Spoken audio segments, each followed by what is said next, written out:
بسم الله والصلاة والسلام على رسول الله. مرحبا بكم، إن شاء الله تكونوا كامل بخير. مرحبا بكم معايا في فيديو جديد ووصفة جديدة. نشارك معاكم اليوم إن شاء الله وصفة حلوى أو قاطو العسل، من أروع الحلويات اللي ممكن تحضروها وكأنها بان دي بيس، ذوق رائع ومميز. نحضرها معاكم بطريقة سهلة وبسيطة، بدون طبقات وبدون زبدة وبدون شوكولاتة وبدون مكسرات. حلوى سهلة واقتصادية وهشة وبنينة تدوب في الفم. للمزيد من التفاصيل تبعوا معي الفيديو للأخير باش تعرفوا على المقادير وطريقة التحضير. إذا في كسرونة نحطو نصف كيس من السكر العادي، ونضيفوا عليه كيس من الزيت النباتي. قياس الكيس المستعمل هو 200 مليلتر. ونزيد نضيف عليهم نصف كيس من العسل أو العسيلة أو عسل المحلات. هاد الحلوى نحضروها بطريقة مختلفة أو مميزة عن بقية الحلويات الأخرى. نخلطهم مليح مع بعضاهم، يعني نخلطوا كل شيء بارد في بارد، ثم نحطوهم فوق النار مع التحريك المستمر. نحطوهم على نار متوسطة ونبقاو نحركوا باستمرار حتى يبدا الخليط بالغليان. كي تشوفوا الخليط بدا يغلى من الاطراف طفيو عليه. نطفيو عليه ومن بعد نضيفوا عليه ملعقه صغيره من بيكربونات الصودا. انا طفيت النار ومن بعد ضفت البيكربونات. تمد خفه وبنه هايله للحلوى، وتاني تتفاعل مع الخليط وتمد له لون هايل، وتمد لنا لون كذلك مميز لهاد الحلوى. كي نحطوا البيكربونات نواصلوا التحريك، نبقاو نحركوا في الخليط حتى يبرد او يرجع دافي. نفرغ الخليط في صحن او في غيسيبيو ونواصل التحريك بالفوي حتى يمتزج الخليط ويرجع متجانس ويبرد شويه او يرجع دافي. لازم تخلطوا المكونات مليح مع بعضاهم حتى يتجانسوا. شوفوا كيفاه يتغير اللون تاعو، ويبقى كل مره يتغير حتى يبرد. كل مره يرجع اللون تاعو غامق اكثر. كما راكم تشوفوا الخليط يكون سخون بزاف، من الاحسن نفرغوه في اناء يكون مقاوم للحراره. ما تخافوش كي تشوفوا الخليط هكذا منفصل، الزيت ينفصل عن المكونات لانه سخون. حتى تبرد المكونات شويه وترجع دافيه تمتزج مع بعضها، يمتزجوا ويختفي هذاك الزيت يعود ما يبانش. اذا نخلطوا مليح المكونات. لما يرجع الخليط بارد شويه او يرجع دافي، في هذه المرحله نبداو باضافه البيض. نضيفوا 2 بيضات. نضيفوا البيضه الاولى. بمجرد ما نحطوا البيض لازم نخلطوا مليح، لازم نكونوا سريعين هكذا باش يتجانس البيض بسرعه مع المكونات، ويرجع الخليط هكذا يرجع ملس وكريمي كما راكم تشوفوا. اذا بعد ما نخلطوا مليح البيضه الاولى نزيدوا نحطوا البيضه الثانيه ونزيدوا نخلطوها مليح مع المكونات. شوفوا كيفاه رجع الخليط كريمي وتغير اللون تاعو شويه، والبيض تمزج بسرعه مع المكونات، والخليط رجع كريمي واملس واللون تاعو رائع. والحلوى هذه سهله واقتصاديه، نحضروها غير بالزيت وب2 بيضات فقط. المكونات تاعها بسيطه جدا، ولكن البنه تاعها روعه، وحتى الكميه تخرج ما شاء الله. اذا تحصلتوا على النتيجه هذه الوصفه تجيكم ناجحه 100%، تجيكم روعه.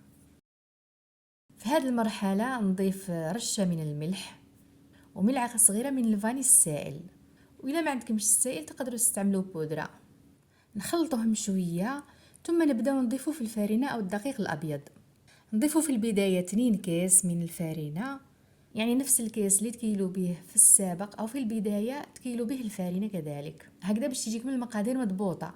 ونضيف كذلك نصف كيس من خميره الحلويات او البيكن باودر، اي ما يعادل 5 غرام.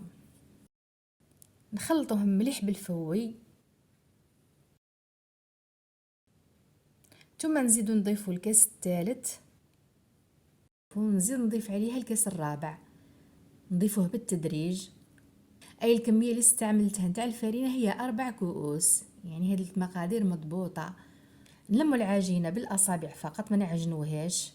دايما العجينه تاع الزيت ما تعجنوهاش باش ما يخرج لكمش الزيت، لان كي نعجنوا العجينه تسخن من اليدين، تسخن وبالتالي تبدا تخرج في هذاك الزيت.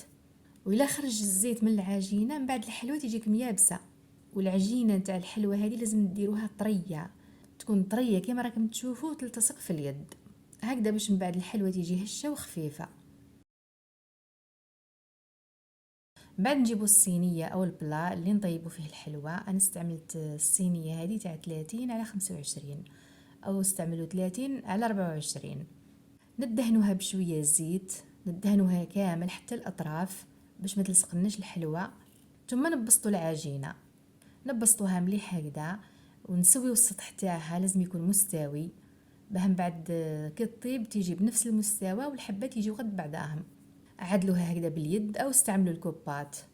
بعد ما نكملوا ندخلوها للفرن الساخن مسبقا على 180 درجة. نشعلوا لها النار من الأسفل فقط، نحطوها في الرف الأوسط ونخليو الحلوى تطيب.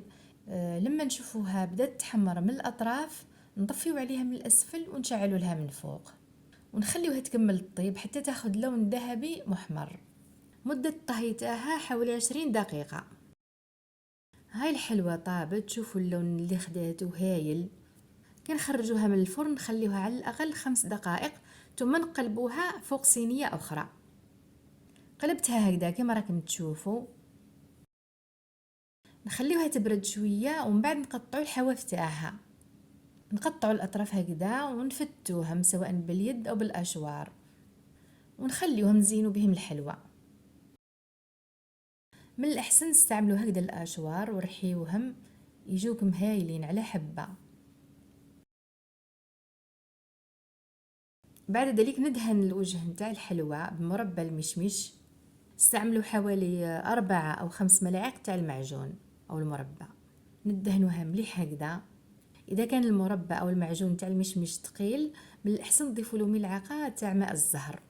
ديروا لها طبقة مليحة تاع المعجون يمد طراوة الحلوى ويزيد لها في البنة. بعد ذلك نرش الوجه نتاع الحلوى بالفتات هذاك اللي حضرناه. تزيين بسيط ويمد منظر هايل الحلوى.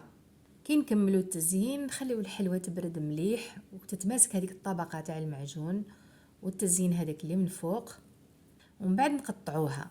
خليوها ترتاح من 30 دقيقه الى ساعه وقطعوها. وبالنسبه للتقطيع قطعوها كما تحبوا، مربعات، مستطيلات، مقروضات، يعني على حسب الاختيار تاعكم. انا قطعتها كما تشوفوا الى مقروضات يجوا شابين. شوفوا هاي الحلوة متماسكة ما تفتتش رغم اني ما طولتش وقطعتها. انتم خليوها من الاحسن خليوها تطول شوية ومن بعد قطعوها، يجوكم الحبات هايلين. تزيين خفيف وهايل، والبنة نتاع الحلوة هذه روعة روعة وكأنها باندي بيس. وزيد هش الدب في الفم. شوفوا بعد ما قطعتوه كيف يبان خفيف. نقطع حبة معاكم، شوفوا شحال خفيف من داخل وهش ويدب في الفم. والبنة تاع الحلوى هذه روعة روعة. قاطو العسل أو حلوى العسل بذوق البان دي بيس. هذه الوصفة المكونات تاعها يعني نفس المكونات تاع حلوى العسل أو قاطو العسل نتاع الطبقات، يعني حضرناه بالطريقة هذه فقط. جربوه بالطريقة هذه تجيكم حلوة روعة، سهلة واقتصادية وسريعة وبزاف بنينة. وصفة حلوة تستاهل التجربة. وفي الأخير إذا عجبتكم الوصفة تاع اليوم ديروا لها جام واشتركوا في القناة فضلا وليس أمرا، وفعلوا الجرس باش يوصلكم كل جديد. وإلى الملتقى إن شاء الله في فيديو آخر مع وصفة جديدة، والسلام عليكم ورحمة الله تعالى وبركاته.